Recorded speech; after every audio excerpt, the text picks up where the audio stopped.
I can't wait to show you the layout and multi-generational section of this house. Come with me and get my unfiltered thoughts on this model home as a designer and a mother. I love that they have a secure package delivery box right here at the front door. I wish builders would put little foyers in the front of houses. It seems like the only option is walking right into the main living space or walking down a long hallway.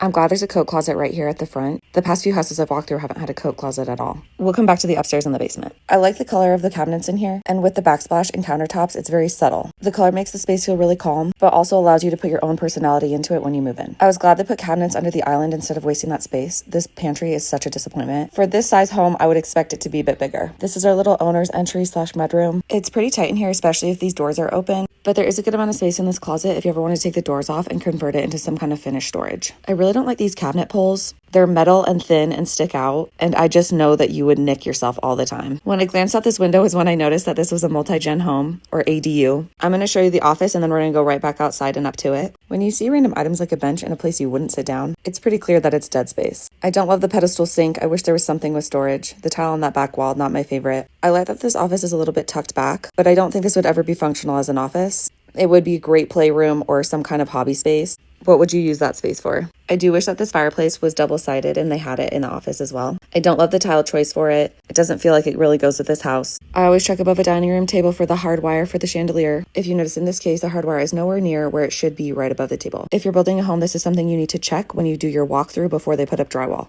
All right, let's head outside and we're going to check out that multi-gen section. I do think it's super weird that the access is through the house to get to the multi-gen section, but let me know if you see any good use for that. I also find it a little bit off that there's stairs to get to this living space. Multi-generational homes were usually focused on the older generation coming and living in your home. Stairs like that would obviously not be functional for aging parents. The furniture layout in here is definitely weird, and this busy black and white wallpaper is terrible, especially behind a TV. I'm glad to see a closet up here. These small appliances seem perfect for something like an Airbnb, a college student, an older child living at home, or a family member who may be disabled but still wants independent living. I love that they paired this closet, washer and dryer with a linen closet, giving you a lot more space. This is a great sized bedroom. I love how many windows there are. I love that open shelving instead of using that as dead space. The faux headboard was done really well, and I love the asymmetrical lighting over the nightstands. As usual, I'm always bummed to see that there's no drawers in the vanities, but I'm glad the shower has a little shelf for toiletries, but I do wish there was more storage for that bathroom. Although I said I liked the muted tones when we were downstairs in the kitchen, I do wish they would have done something a little more fun in here, both in the bathroom and in the kitchen area. I also find it quite odd that they put that tiny dining table right in the middle of that room.